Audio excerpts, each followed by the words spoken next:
इन महापुरुषों की भूमि इस भारत वसुंधरा पर जिनेंद्र की वाणी जो जगत कल्याणी है, ऐसी भगवती माँ का श्रवण कर रहे हैं। वही समय अमूल्य है जिस समय में जिनेंद्र की आराधना हो, श्रुत का पान हो, निर्ग्रंथों की सेवा हो, इसके अलावा तो सब व्यर्थ ही है।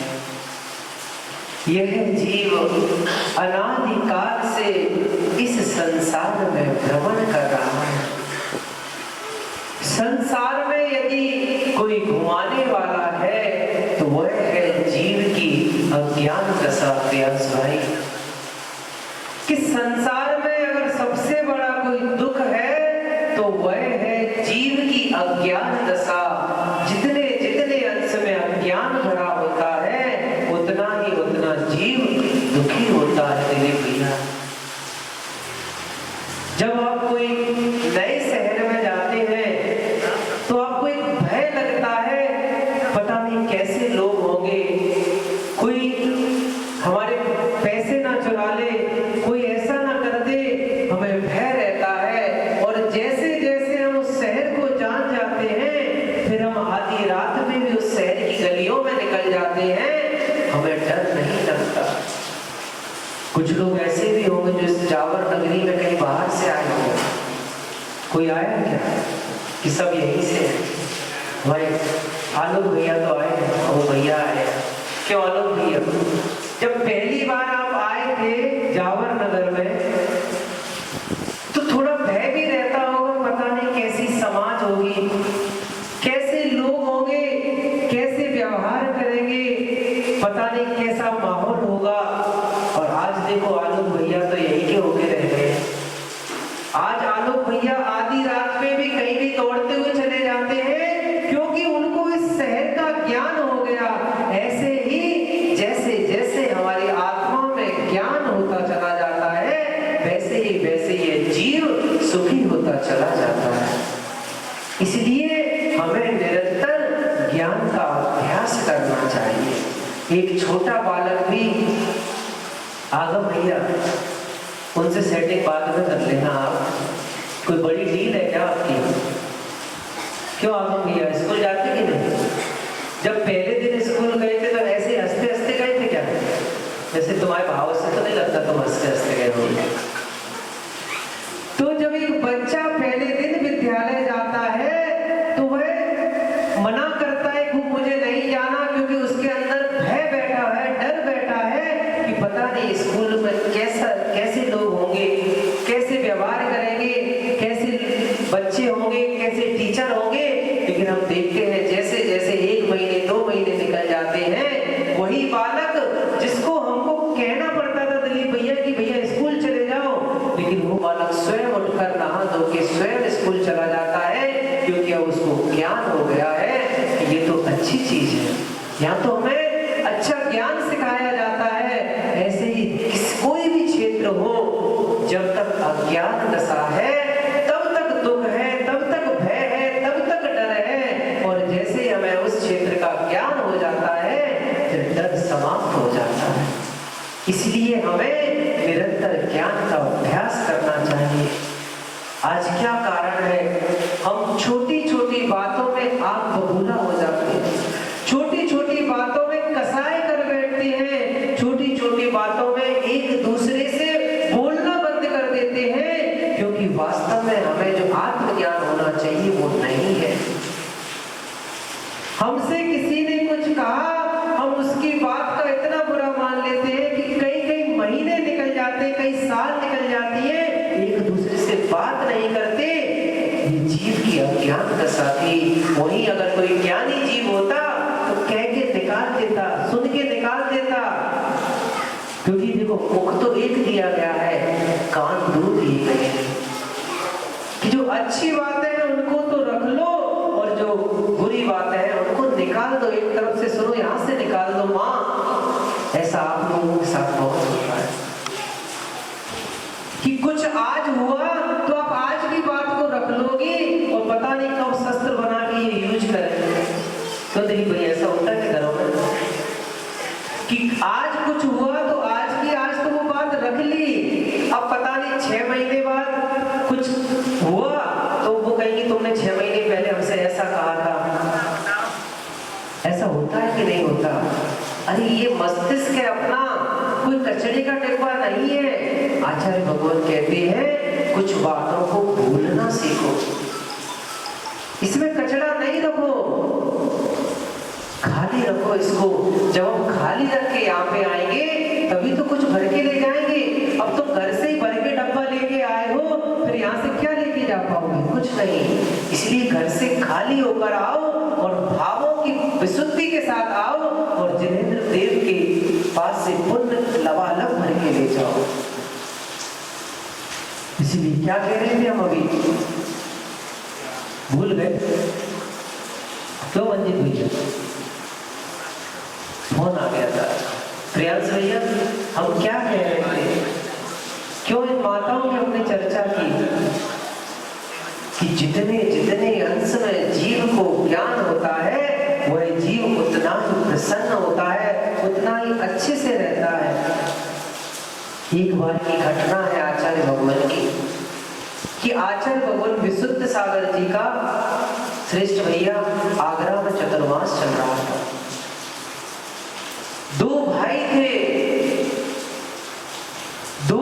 थे जिनके बीच में कुछ ऐसा हुआ होगा कि 12 वर्षों से दोनों ने एक दूसरे से बात नहीं की थी।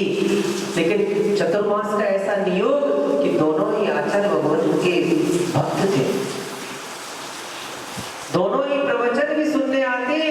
एक दिन ऐसा हुआ उनका जो एक बड़े भाई थे, वो बड़े भैया रोज आचार्य के साथ आहार कराने चौके में जाते थे। प्रतिदिन 4 महीने आचार्य भगवान रहे तो 4 महीने वो आचार्य भगवान को आहार कराने जाते थे। तो एक दिन ऐसा नियोग बना कि छोटे भाई के घर में चौका लगा तो आचार्य भगवान का पड़गान हुआ तो वो भी गए आचार्य श्री के साथ आहार देने, क्योंकि उनको तो आचार्य श्री से प्रयोजन था। आचार्य श्री के आहार हुए। सोचो एक सामान्य मुनि भी नगर में आए, उनके आहार हो जाए पप्पू भैया तो कितनी प्रसन्नता होती है। सोचो एक आचार्य परमेश्वरी के आहार होते हैं तो श्रावकों के मन में कितने कितने गदगद भाव होते हैं कि आचार्य भगवान के साथ आहार में जितने भी लोग आए होते हैं अपन सबसे कहते भैया भोजन करके जाना, कुछ प्रसाद लेके जाना। कहते कि नहीं कहते? क्योंकि आह्लादित भाव रहता है कि अरे हमने आज हमारे चौके में आचार्य भगवान के आहार हुए। वो व्यक्ति स्वयं भोजन करना भूल जाएगा लेकिन लोगों को भोजन कराएगा और उस दिन चौके में कोई कमी भी नहीं पड़ती। ऐसा आचार्य परमेष्टि का प्रभाव होगा। तो जैसे ही उस घर में आचार्य भगवान के आहार हुए, आहार के उपरांत जैसे आचार्य से निकल रहे वैसे ही सब निकलना चाहे तो छोटा भाई बड़े भैया से होता भैया भोजन करके जाना। छोटे भाई ने जैसे ही इतने शब्द अपने बड़े भाई से बोले पंकज भैया, बड़े भाई की आंखों से तुरंत आंसू निकलने लगे, क्योंकि 12 वर्ष से उन दोनों के मध्य में कोई भी बात नहीं हुई थी, जिनेंद्र तक नहीं हुई थी। 12 वर्ष के बाद पहली बार छोटे भाई ने बड़े भाई से कुछ कहा था। जैसे उसने कहा भैया भोजन करके जाना, वैसे ही बड़े भाई के आंसू निकल आए। आचार्य भगवान वहीं खड़े थे, बड़े भाई की आंखों में आंसू देखे माँ, वैसे ही छोटे भाई भी रोने लगा और उसने बड़े भाई के पैर छू लिए, एक भैया मुझे क्षमा करना। और देखते देखते 12 वर्षों का पैर दूर हो गया। इसलिए सुशील भैया कभी कुछ भी हो जाए माताओं, आप विशेष ध्यान रखना, क्योंकि आप बहुत जल्दी बात को पकड़ते हो। किसी से कितना भी लड़ लेना, कितना भी झगड़ लेना, लेकिन बात करना बंद कभी मत करना। भैया बात बंद करना कभी मत करना, क्योंकि बात होती रहेगी तो हो सकता है एक दिन सुलह भी हो जाए, लेकिन बात ही नहीं करोगे तो सुलह होगी कहां से? कितना भी लड़ लेना, झगड़ लेना। जाबर वालों का मैं अच्छा लगा, कितना भी लड़ने झगड़ने शाम को सब एक हो जाते प्रसन्नता के साथ। बहुत अच्छी बात है, अपनी भूल को भूल मान लेना और उसमें सुधार कर लेना। क्योंकि देखो अपन संसारी जीव हैं, गलती तो होगी दिलीप भैया, क्योंकि अगर अपन को सब ज्ञान हो जाता तो अपन भगवान बन जाते, यहाँ थोड़ी रहते, यहाँ बैठ के थोड़ी जिनवाणी सुन रहे होते। तो गलती तो सबसे होती है, लेकिन उस गलती को गलती स्वीकार कर लेना, किसी पाप को पाप स्वीकार कर लेना और उस फिर पाप का प्रायश्चित करना, क्षमा मांग लेना, यही सबसे बड़ा प्रायश्चित है। इसलिए माताओं, कभी भी किसी से भी कुछ हुआ हो, क्या जाता है क्षमा मांग लेना। कभी आपका सासू से भी कुछ हो गया, जैसे आपकी माँ थी वैसे ही आपकी सासू की बेटे की माँ है, आपके पति की माँ है, आपकी माँ समान ही है। इसके चरण छू के क्षमा मांग लेना। और आप सासू भी, अगर बहू से कुछ हो गया है, अगर आपसे कुछ हुआ है, आपकी कोई गलती थी, तो आप भी बहू से क्षमा मांग लेना। आचार्य भगवान कहते हैं आप भी पैर छू के क्षमा मांग लेना। अगर सच्ची बहू होगी तो सास से पैर नहीं छुलवाएगी, और छुलवा भी लेगी तो टेंशन नहीं लेना। आचार्य भगवान कुंद स्वामी तो निगोदिया में भी भगवान आत्मा देखते हैं, वो भी भगवान आत्मा है कि नहीं है माँ? क्यों माँ, क्या आपके बेटी की बहू भगवान आत्मा नहीं है क्या? तो अगर छू भी लोगे तो उसमें कोई विकल्प नहीं लेना, लेकिन वो अगर सच्ची बहू होगी तो अपनी सास से पैर नहीं छुलवाएगी। इसलिए क्षमा को सिर्फ बातों में नहीं रखना चाहिए कि मोबाइल से मैसेज कर दिया बबलू भैया उत्तम क्षमा का हो गया क्षमा वाणी।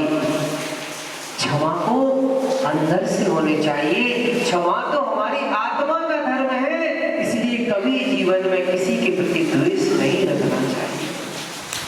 ये हमारी अज्ञान दशा है कि हमें लोगों में दोष दिख रहे हैं, ये अच्छा है, ये बुरा है, ये छोटा है, ये बड़ा है, ये हमारी दृष्टि में दोष है। वस्तु तो जैसी है वैसी है। वस्तु को बदल सकते क्या दिलीप भैया, मंजीत भैया? वस्तु को बदल सकते क्या मोनू भैया? वस्तु तो जो है सो है। दृष्टि बदल लोगे आपकी सृष्टि बदल जाएगी। कि एक सड़क पे मल पड़ा हुआ था, एक व्यक्ति वहां से निकलता है तो नाक सिकोड़ के निकल जाता है, और वही एक सूअर आता है तो उस मल को खा लेता है। एक नाक सिकोड़ के जा रहा है और एक उसको खा रहा है। मल तो मल था, मल में ना राग था ना द्वेष था, मल अच्छा था ना बुरा था। जिसके लिए भोजन था उसके लिए अच्छा था, जिसके लिए कोई उपयोगमयी नहीं था उसके लिए बुरा था। ऐसा ही इंसानों के साथ भी रहता। जो हमारे काम के होते हैं, जिनसे हमें राग होता है, वो अच्छे होते हैं। वो कितनी भी गलती कर दे तब भी हमें उनकी गलती नहीं दिखती, लेकिन जिनसे द्वेष होता है उसमें लाख गुण हो फिर भी व्यक्ति उनसे द्वेष कर बैठता है। इसलिए ना राग करो ना द्वेष करो।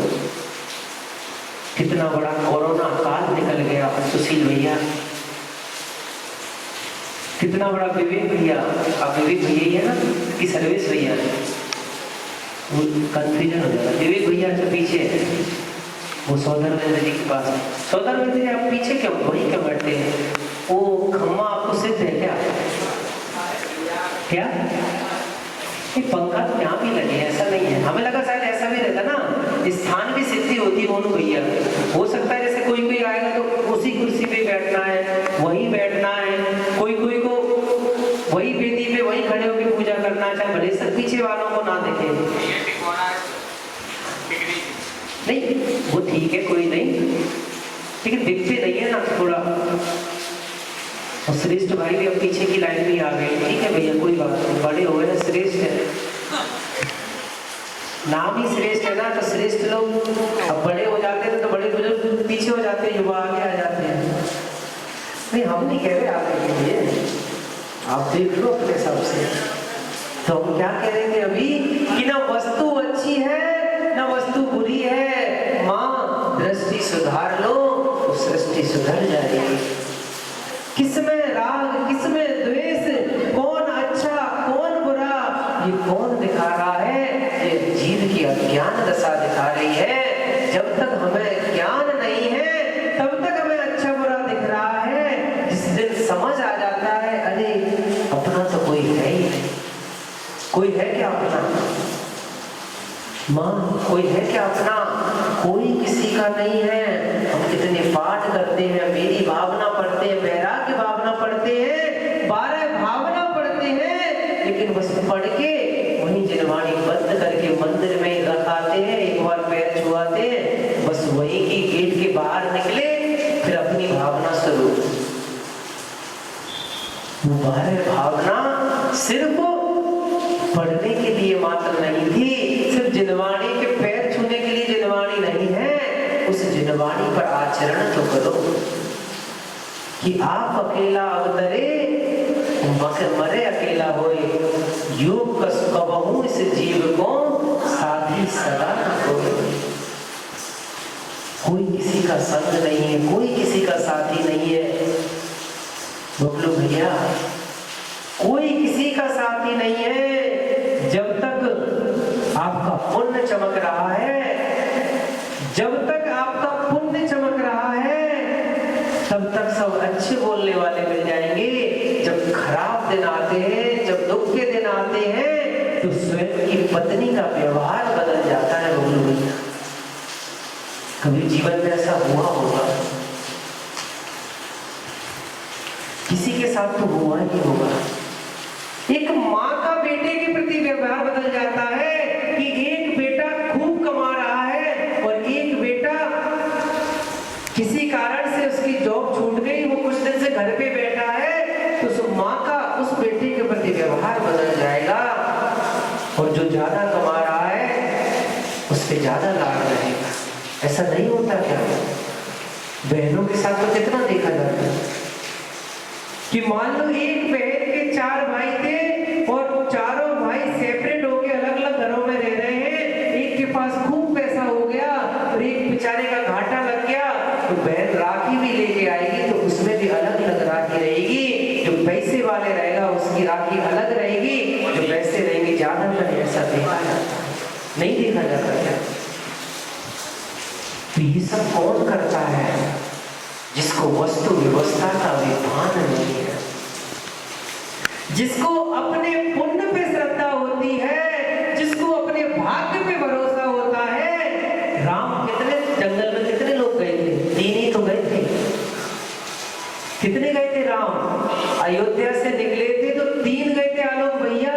जब लौट के आए उनके साथ लाखों लोग थे। कितने कितने राज्यों के राजा थे, कितनी सेना थी, कितना वैभव था उनके साथ। अपने पुण्य पे भरोसा रखना चाहिए।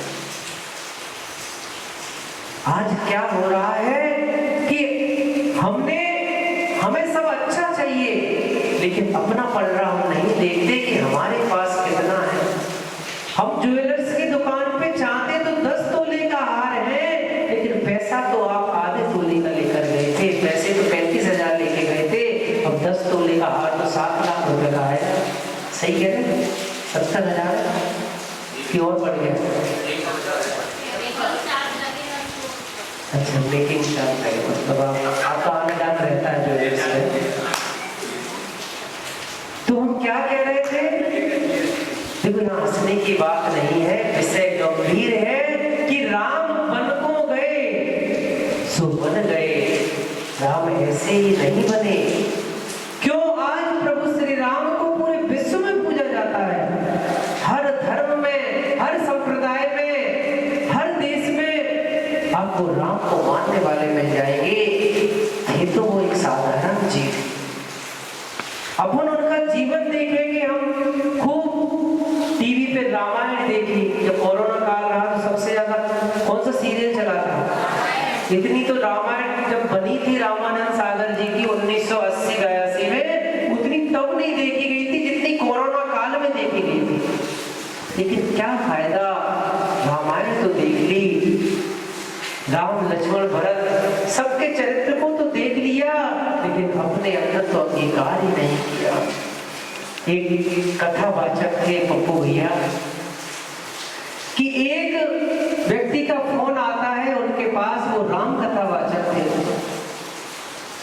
कि भैया पंडित जी हमें राम कथा करवाना है। हम बहुत दिनों से सोच रहे थे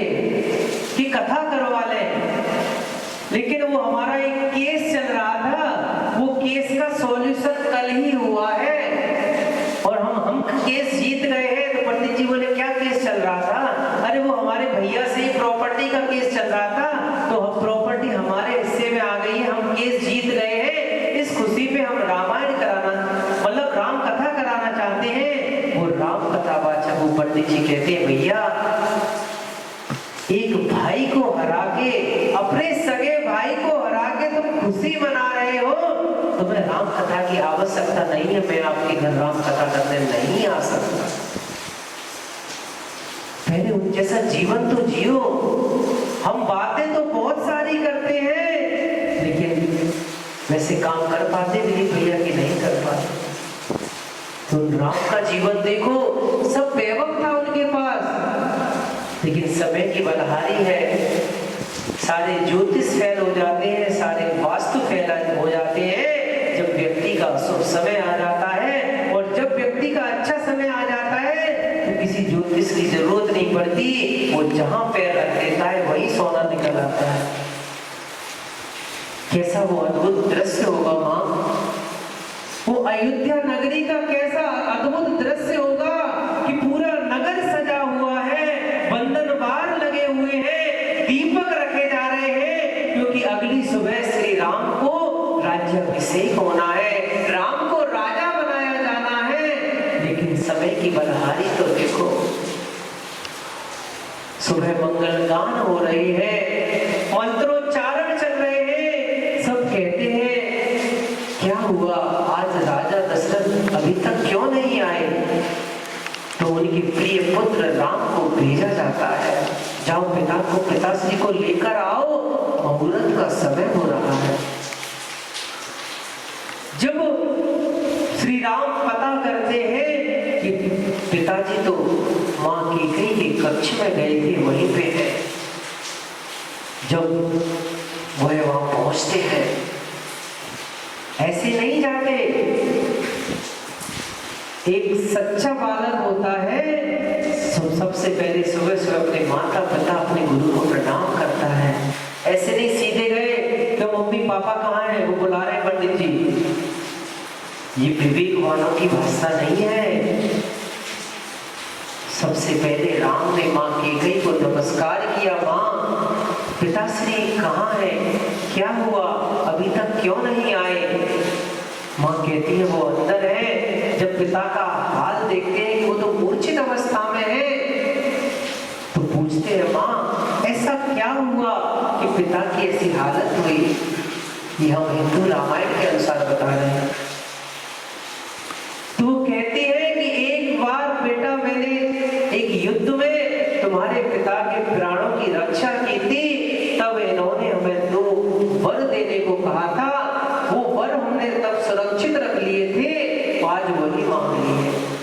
दिलीप भैया कब कितने भी खुशी रहना, आप कितने भी खुश हो जाना, लेकिन कभी वचन मत देना। यदि राजा दशरथ ने कैकेयी को वचन ना दिए होते तो राम वन क्यों जाते? इसलिए आपसे जो बने श्रेष्ठ भैया, आप कितने भी खुश हो, खूब पत्नी पे प्रसन्न हो, सासू की बेटी पे, और उससे कहो देवी जो चाहिए मांग लो, तो एक काम करना, वो जो मांगे उसी समय पूर्ति कर देना। ऐसा नहीं है वो कहते हम बाद में ले लेंगे, बाद के चक्कर में मत पड़ना, क्योंकि समय का भरोसा नहीं है, कब किस चीज का कैसा समय आ जाए और पता नहीं वो क्या मांग बैठे, आप उस समय देने योग्य रहे कि ना रहे। इसलिए भैया आप लोग खासकर मंजीत भैया कभी प्रसन्नता में वचन मत देना, उसी समय बोल देना तुझे अभी जो चाहिए मैं लाके देता हूँ, लेकिन बाद के लिए मेरे पास कुछ नहीं है, क्योंकि समय का भरोसा नहीं है। ऐसे ही कहते हैं कि जो दान भी बोलो ना, दान भी करो, जैसे ही बोलो उसी समय दे दो। अगर घर में द्रव्य है तो अपनी स्थिति अनुसार दान करके उसी समय दे दो, समय का भरोसा नहीं है दिलीप भैया। क्योंकि आचार्य भगवान कहते हैं पप्पू भैया, जैसे ही आपने कोई अनुष्ठान में, कोई मंदिर में, किसी भी निर्माण में आपने दान बोला, उसी समय से वह पैसा आपका निर्माल्य हो गया। फिर अगर आप घर में रखकर उस पैसे का सेवन करोगे तो सोचो आपको कहां कहां नहीं भटकना पड़ेगा। इसलिए जैसे ही दान बोलो तुरंत घर जाके उतना पैसा अलग निकाल के रख के और सबसे पहले जाके मंदिर में दे के आ जाओ भैया, फ्री हो जाओ। नहीं तो आजकल बड़े विचित्र सिस्टम चल रहा है भैया, पंकज भैया। आजकल क्या चल रहा है, आप तो बोली ले लो फिर किस्त में दे देना। आचार्य भगवान कहते हैं ऐसा कभी नहीं करना। पर्याय का भरोसा नहीं है, समय का भरोसा नहीं है। आज आप सक्षम हैं, कल कैसे समय आ जाए, कैसी परेशानी आ जाए, इसलिए उसी समय जो बोलो कह देना भैया हमारे पास जेब में अभी इतना है, हम इतना दे सकते हैं। हम बात के लिए कभी दान को मत रखना, बात के लिए कभी मत रखना। पुनः चलते हैं अपन उस दृश्य की ओर।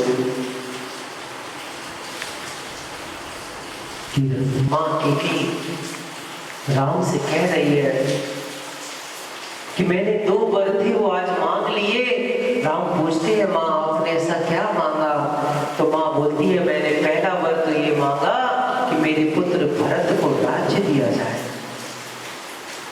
श्री राम प्रसन्न होते हैं, अरे मैं राज्य करूं या मेरा भाई राज्य करे? मां आपने तो मुझे कितने पापों से बचा लिया, कितना भार लग रहा था मुझे कुछ दिनों से कि मुझे राज्य मिलेगा, मैं कैसे डिसीजन लूंगा, कैसे क्या करूंगा।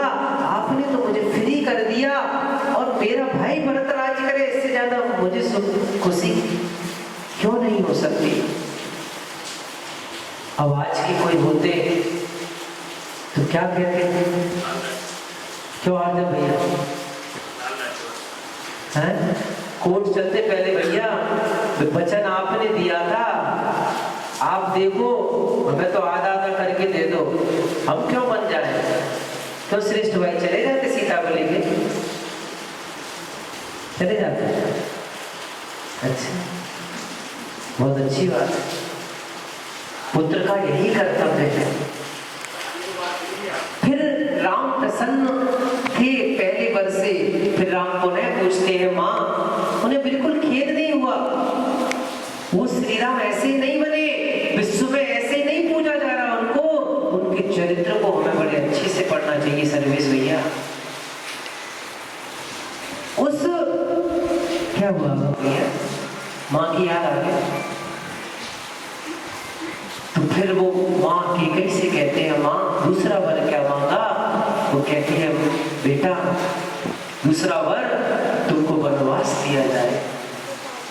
राम पुनः प्रसन्न हो जाते हैं, मां आपने तो मेरा जीवन धन्य कर दिया। कहां मैं यहाँ राग रंग में लीन होता, कहां अशुभ कर्मों को करता।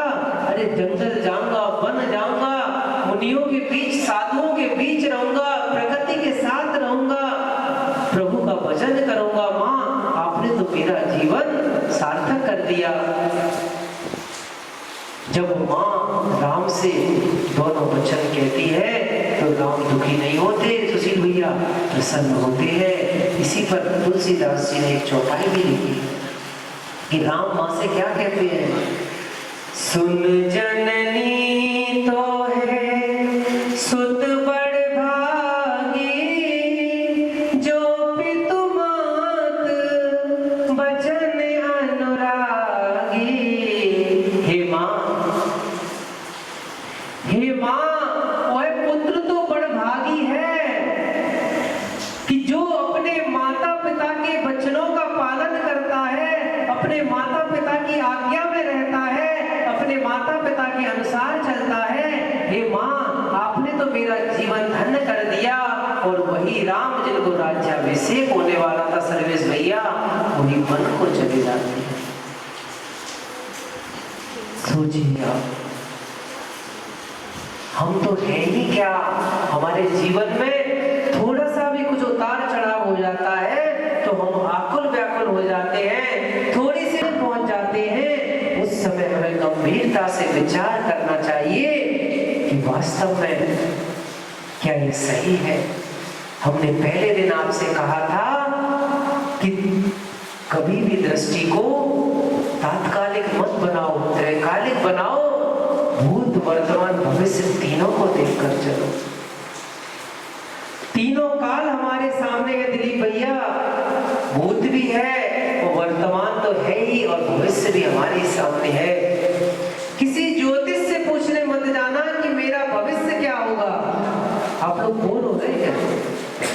कि बैराग्य हो रहा है?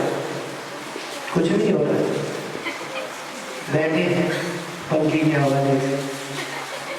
तो आचार्य भगवान क्या कह रहे हैं कि तीनों काल हमारे सामने है, किसी से पूछने मत जाना, किसी ज्योतिष के पास मत जाना कि महाराज हमारा क्या होगा, कहाँ जाएंगे, सब कुछ हमारे ही सामने है। आज जो आपको जैन गुरु मिला, देव शास्त्र गुरु की शरण मिली, इसका अर्थ है कि भूत आपका अच्छा रहा होगा, आपने अच्छे कार्य किए होंगे, भगवान की भक्ति की होगी, मुनियों को दान दिए होंगे, जिनवाणी का श्रवण किया होगा, तब जाके आप यहाँ बैठ पाए हो। ये एक दिन का पुरुषार्थ नहीं है।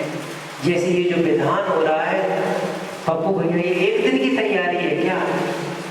कितने महीने से पप्पू भैया लगे थे, कभी कुछ तब कहीं जाकर ये विधान आपका चल रहा है।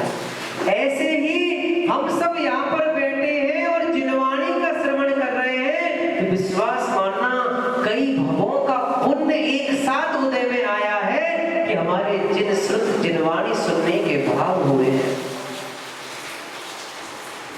नहीं तो हर किसी को भाव नहीं होते जिनवाणी सुनने के। लोग सभा से निकल जाते हैं, आरती हुई, भक्ति हुई, लोग पीछे के पीछे खिसक जाएंगे, पान के ठेले पे खड़े होके गप्पे लगा लेंगे, लेकिन जिनवाणी सुनने के भाव नहीं होंगे। इसलिए एक बार अपने कभी अपने हाथों से अपनी पीठ ठोक लिया करो आप लोग कि आप ऐसे काल में आकर भी देव शास्त्र गुरु की भक्ति में लगे हो, सिद्धों की आराधना कर रहे हो और जिनवाणी का पान कर रहे हो। आपसे अधिक सौभाग्यशाली इस पृथ्वी पर कोई नहीं है। हम क्या देखते हैं कि कोई पैसे वाला है तो उसको देखते हैं, पैसे से सुख नहीं मिलता। जो जीव देव शास्त्र गुरु में लगा हुआ है वही सबसे सौभाग्यशाली जीव है। क्यों सुशील भैया, पैसे से सुख मिलता है क्या? कितने लोग हैं कि लाभ अंतराय कर्म का उदय है कि उनके पास खूब पैसा है, लेकिन भोग अंतराय कर्म नहीं है, कोई बीमारी बन गई, लाखों करोड़ों रखे रहे और मूंग की दाल का पानी पीना पड़ रहा है, ऐसी बीमारी हो गई, क्या करोगे आप? और एक जीव झोपड़ी में भी आनंद के साथ सो रहा है। तो जिसके अंदर शांति होती है, जिसके अंदर भक्ति होती है, जो देव शास्त्र गुरु पर श्रद्धा रखता है, वास्तव में वही सुखी है। लेकिन हम आज भौतिक सुख सुविधाओं की ओर बढ़ रहे हैं। तो हम कहाँ थे अभी? क्यों श्रेष्ठ भैया, क्या चर्चा कर रहे थे हम अभी? वनवास कि एक जीव को राज्याभिषेक होने वाला था, वही जीव वन में जाते देखा गया। तब भी हम कुछ नहीं सीखते, हाय हाय करते हैं, छोटी छोटी बातों पर कलुषित हो जाते हैं, कभी कभी ऐसे ऐसे वचन कह देते हैं जो हमें नहीं कहने चाहिए। कि कोई किसी को चांटा मार दे तो थोड़ी देर दर्द रहेगा, लेकिन हमें वचनों का बहुत अच्छा उपयोग करना चाहिए, क्योंकि एक बाण का घाव तो कुछ दिन में भर जाएगा।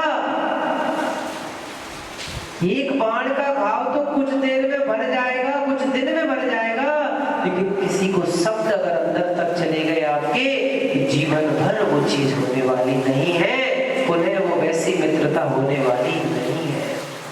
इसलिए हमें अंदर से विचार करना होगा। शब्द से ही रामायण हुई, शब्द से ही महाभारत हुई। सब शब्द से ही हुआ है। आज घरों में भी जो देखो वो तो हुई, सबको पता है क्योंकि वो किताबों में लिख गई, लेकिन आज भी घरों में चल रही है, सिर्फ शब्द के कारण ही तो चल रही है। शब्द संभल जाए। हमने क्या कहा? सबसे बड़ा दुख क्या है? जीव की अज्ञान दशा।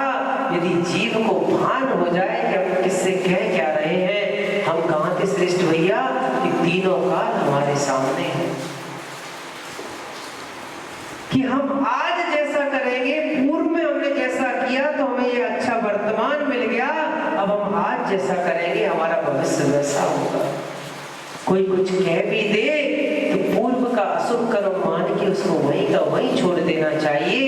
लेकिन आज क्या करते हैं कि किसी ने किसी को कुछ कहा और हम भी तुरंत कहने बैठ जाते हैं। हम ये नहीं सोचते अरे कोई नहीं, पूर्व का कुछ कर्म का उदय रहा होगा इसीलिए तो कह रहा है। कैसे कैसे जीवों पर अपन वर्तमान योग में पढ़ते हैं, कैसे कैसे जीवों पर उपसर्ग हुए हैं। तो पूर्व के ही तो बैरी थे, कमठ को कौन नहीं जानता मां? सब जानते कि नहीं जानते? सगा भाई था पार्श्वनाथ भगवान का।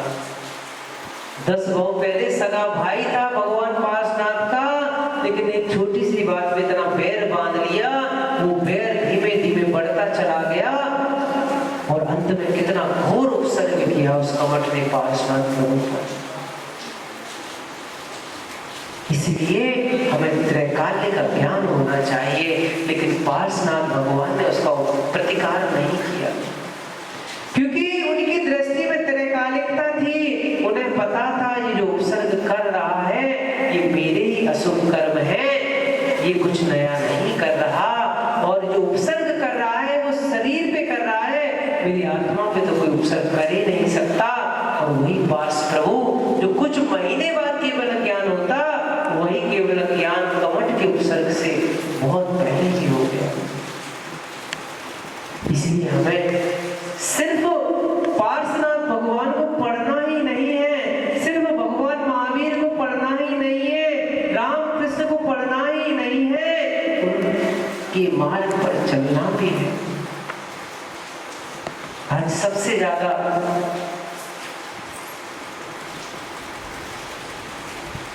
राम को इस पूरे विश्व में पूजा जाता है।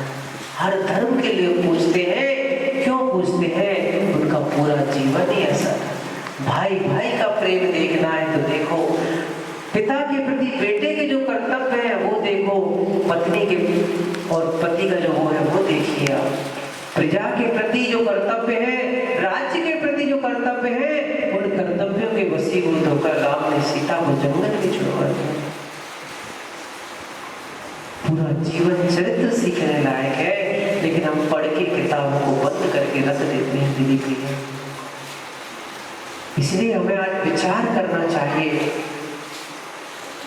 समय हो गया है, क्या कर सकते हैं, समय तो होगा ही। आप लोग समय से आते नहीं है, अब हमें तो समय का ध्यान रखना ही पड़ेगा, हमें तो समय पे छोड़ना ही पड़ेगा। और 3 दिन है, देखते हैं कौन जल्दी आता है। नहीं आएंगे हम, क्योंकि दूसरी बार हम जावर आएंगे तो अच्छे से जान रहे, हमने नस पकड़ ली है। हाँ भैया अपने क्या कह रहे हैं, तो हाथ क्यों उठा रहे?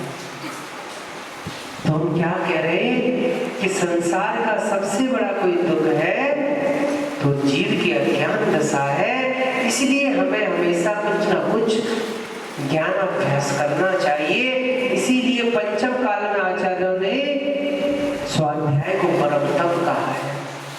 आप बहुत ज्यादा माला नहीं फेर सकते, बहुत ध्यान नहीं कर सकते, इसलिए साधुओं के लिए भी अगर जिनको अपना जीवन निर्दोष चर्या के साथ निकालना है तो आचार्य भगवान कहते हैं स्वाध्याय करो, क्योंकि स्वाध्याय एक ऐसा साधन है जिसमें मन वचन काया तीनों की एकाग्रता होती है।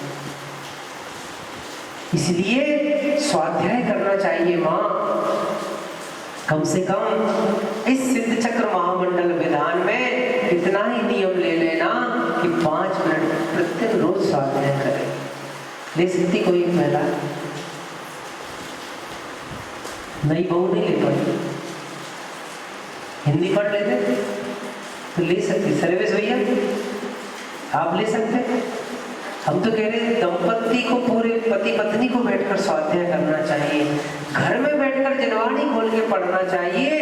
यदि जिस दिन घर में बैठ के जिनवाणी का पाठ होने लग जाए, समझो किसी घर में कलेश नहीं होगा, क्योंकि हमें पता ही नहीं है कि धर्म है क्या, कैसे चले, कैसे बोले, क्या खाएं, कैसे रहे, कैसे सोए, ये सब हमें जिनवाणी सिखाने वाली है। हम चाहें सुशील भैया स्वर्ग तक जा सकते हैं अगर अच्छे से गृहस्थ धर्म का पालन करें। ऐसा नहीं है, गृहस्थ धर्म कोई खराब नहीं है, लेकिन बहुत से लोग यही रोना रोते रहते, भैया हम तो गृहस्थी में फंस गए, हम तो धर्म कर ही नहीं पाते।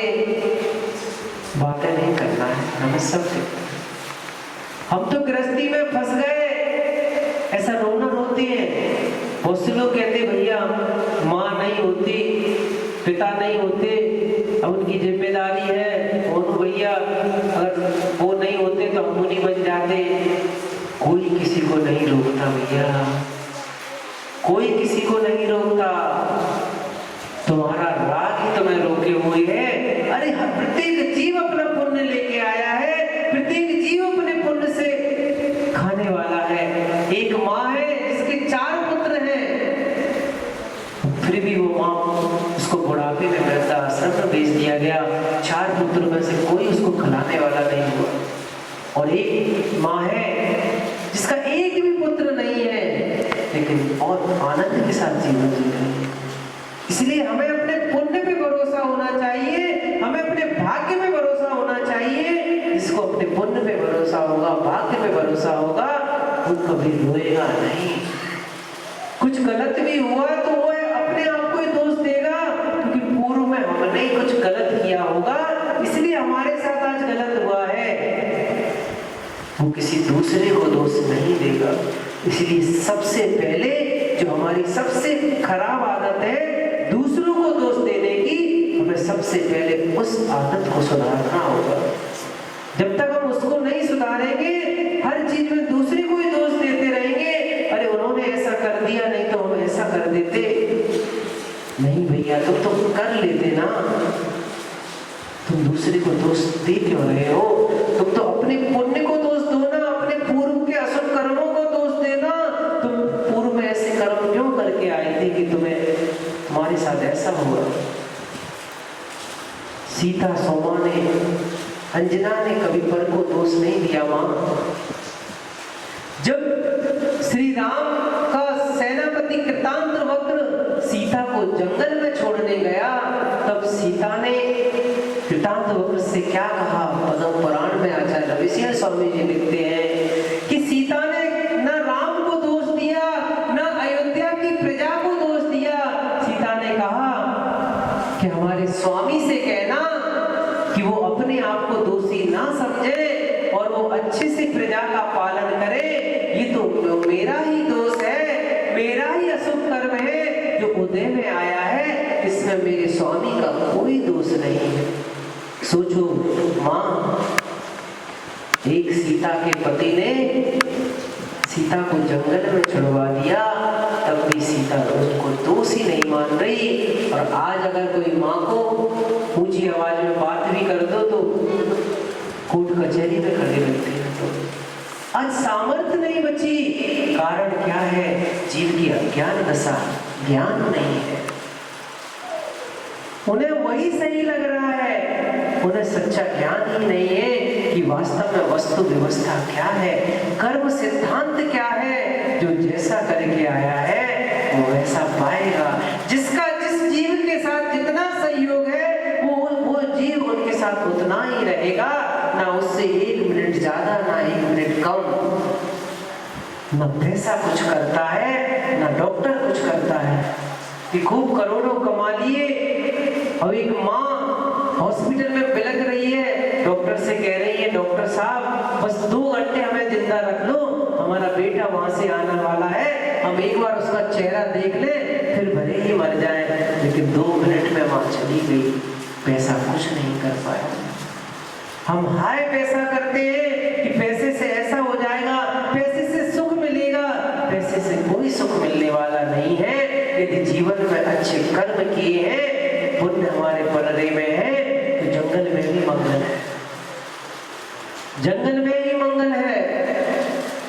हम लोग जब विहार करते आचार्य भगवान के साथ, कभी कभी जंगल में भी सोना पड़ता है, कभी कभी मरघट के पास भी सोना पड़ता है, कभी खेतों में सोते हैं, बड़े आनंद के साथ सोते हैं, बहुत अच्छी नींद आती है। ऐसी एसी पंखा में नींद नहीं आ सकती जो खुले आसमान में एक खेत में नींद आती है। कि 25 से 30 किलोमीटर बिहार करके आए और रात्रि में खेत में विश्राम किया, सुबह 5 बजे उठे, पूरी थकान उतर चुकी थी, ना मुंह सूख रहा था ना कुछ हो रहा था।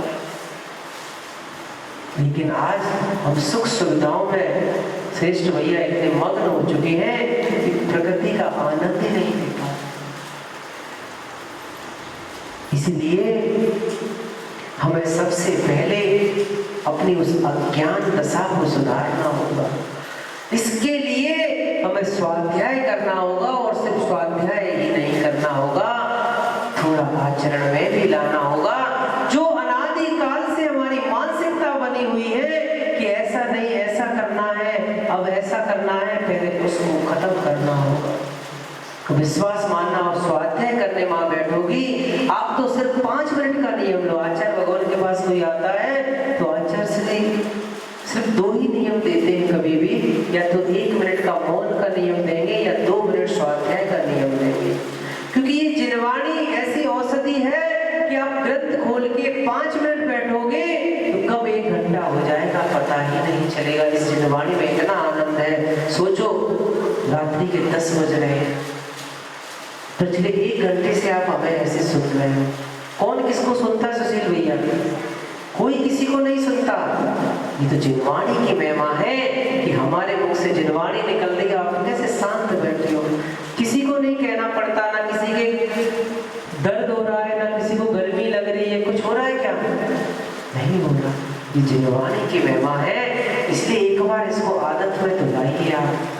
हम मोटे मोटे ग्रंथों को दूर से रख देते हैं, नहीं भैया पता नहीं कठिन होंगे, कैसा होगा। अरे आचार्य भगवान विशुद्ध सागर जी ने तो ग्रंथों को कितना सरल कर दिया श्रेष्ठ भैया कि एक सामान्य जीव जिसने कभी कुछ नहीं पढ़ा हो, वो भी अगर पढ़ने बैठेगा तो उसको भी पूरा समझ में आता। बहुत सरल कर दिया है, समय सार जैसे ग्रंथ को ऐसा कर दिया है कि आप स्वयं से पढ़ सकते हो। ये भी आचार्य भगवान का एक ग्रंथ रखा हुआ है, आपके मंदिर से ही हम लाए थे। बहुत अच्छा ग्रंथ है, इष्टोपदेश के आचार्य भगवान की सर्वोदय देशना है। तो आप कुछ मत नियम मत लो, कुछ मत छोड़ो, कुछ त्याग मत करो, सिर्फ स्वाध्याय प्रारंभ करो। विश्वास रखना, आप स्वाध्याय जैसे जैसे करते जाओगे आपको कुछ भी छोड़ना नहीं पड़ेगा, अपने आप छूटती चली जाएगी। कुछ भी नहीं छोड़ना पड़ेगा, क्योंकि किसी के कहने से कोई नहीं छोड़ता। जब स्वयं की समझ आएगी, जब इसमें पढ़ेंगे तो हमें लगेगा कि हमने कौन कौन सी भूलें की हैं, हम आज तक कौन सी भूल में जी रहे थे, और धीमे धीमे हम सब छोड़ते चले जाएंगे। इसलिए कम से कम अभी अपने पास 4 दिन और है, आज 4 दिन पूर्ण हो गए। बबलू भैया आनंद आ रहा है? कैसा आ रहा है? कैसा आनंद आ रहा है? ये अंदर की अनुभूति है। बहुत सारी अनुभूतियां अंदर की होती हैं। जैसे कोई माँ ने मिश्री घुला हुआ दूध दिया, अब कोई पूछे भैया दूध कैसा था, बोले मीठा था। कैसा मीठा था? वो तो भैया जब तुम चखोगे तभी पता लगेगा। अब हम क्या बताएं कैसा मीठा था। सोचो, जब अपन 8 दिन जब इस सिद्ध चक्र विधान करते हैं, इसमें प्रवचन होते हैं, स्वाध्याय करते, तो इतना आनंद आता है। सोचो माओ, सोचो भैया कि अगर यही प्रतिदिन आप स्वाध्याय करेंगे तो कितना आनंद आए। और स्वाध्याय के साथ फिर ऐसा जीवन जीना प्रारंभ कर देंगे, जिनवाणी के अनुसार चर्या प्रारंभ कर देंगे, तो कितना आनंद आएगा। यदि आपको अपना आनंदित जीवन बनाना है तो स्वाध्याय प्रारंभ कीजिए, क्योंकि पंचम काल में स्वाध्याय एक ऐसा तप है, स्वाध्याय एक ऐसी क्रिया है जिसके माध्यम से हम वर्तमान के दुखों से बच सकते हैं। दुख तो आएंगे, लेकिन उन दुखों को सहन करने की क्षमता कोई देने वाला है तो ये मां भगवती जिनवाणी है। इसलिए सबसे यही कहना है कि चाहे 2 मिनट करो, चाहे 5 मिनट करो, चाहे मंदिर जी में करो, चाहे ग्रंथ लेके घर में करो, लेकिन स्वाध्याय जरूर करो, क्योंकि स्वाध्याय करोगे उसी से कल्याण होगा, उसी से हम अपने जीवन में सुखी हो पाएंगे। नहीं तो ऐसे ही भटकते रहेंगे। सबके लिए यही भावना कि सब अपने जीवन को जैसे अनंत अनंत सिद्ध हुए, वो जिस मार्ग से हुए हैं, वैसे ही हम भी ऐसा उपकरण करें और उसी मार्ग पर चल के उनके समान हो जाएं। जय बोले आचार्य गुरुवर विशुद्ध सागर महाराज की।